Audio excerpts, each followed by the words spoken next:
Hi guys, welcome to another episode of Back in Time. This time I'm showing you my 2011 build of the Heller 35th scale AMX30 AUF1. The kit comes in a pretty stable but somewhat retro looking box. My example was a little bit beat up, but I could make do because everything inside was quite okay. As opposed to most modern kits, this is just a moderate parts count kit with rubber tracks and injection pin marks and soft detail all over. Following my usual procedure, I started with the assembly of the small parts such as road wheels, exhaust pipes, recuperators and things like that, and the gun barrel before turning my attention to the turret and body. The parts fit is, as you would expect for a kit that's about 30 years old. Most of the parts in the kits are wrapped and you need quite some force to get them to fit together. Even after forcing the parts together, there were quite a few gaps that need to be filled, and some of the adjacent detail had to be removed and replaced in the due process.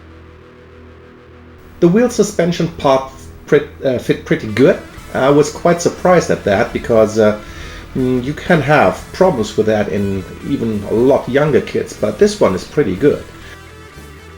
If you compare the kit to what you can find on the internet, and there's lots of pictures available, the kit has shortcomings in almost every aspect of detailing.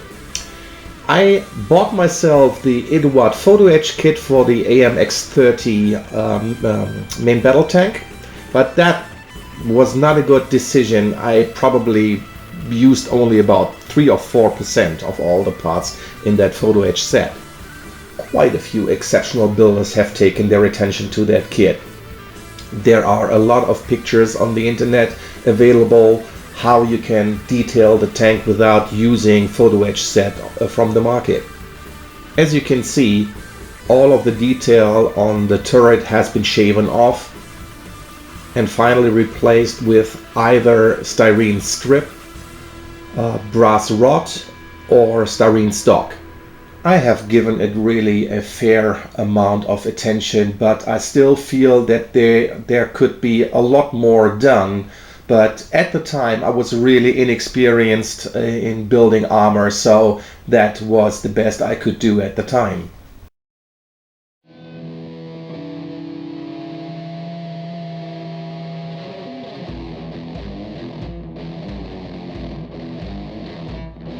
What's valid for the turret is twice valid for the body of the tank.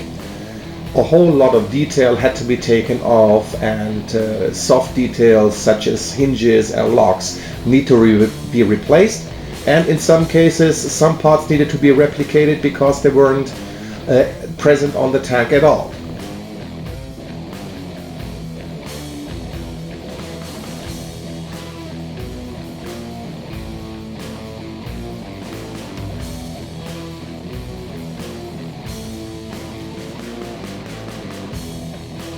Especially the engine deck with the ventilation is in the kit shown for an AMX30, but the AUF1 has a totally different styled ventilation system that was fabricated using styrene strip and styrene stock and some photo etch mesh. After assembly of all the major sub-assemblies, I put down a layer of Mr. Gunze's primer. I don't know which one it was. I think it was the 1200 one, and that was followed by pre-shading in Vallejo black applied by the airbrush. Finally, I painted the tank with a white for a United Nations vehicle. There are quite a few pictures of these available on the net. The masks for the United Nations marking is from Eduard, I think. Yes, it was. And the flag was just printed from the internet, applied to a decal sheet, and then put on some aluminum foil. The tracks I used were from Friul because I do not really dig all these rubber tracks with their tedious pinholes and ejection marks and things like that. And I really like the Friul tracks, and these are very helpful for me to finish the model. The kit is weathered with oil paints and Tamiya weathering set paints applied, and a few Architect pigments were put onto the tracks as well. In total, the kit was fun to build, even though it was a lot more work in the end than I thought would be necessary to make it look decent. Unfortunately, it happened to me that I put on the white paint with too high pressure, so it grained on me while applying. So I didn't bother to take real close-up pics of the finished tank, because actually from a distance this one looks a lot better than close-up. And with this, I'm saying thank you for checking in. Thank you very much for all your kind comments, and see you at the next episode of Back in Time.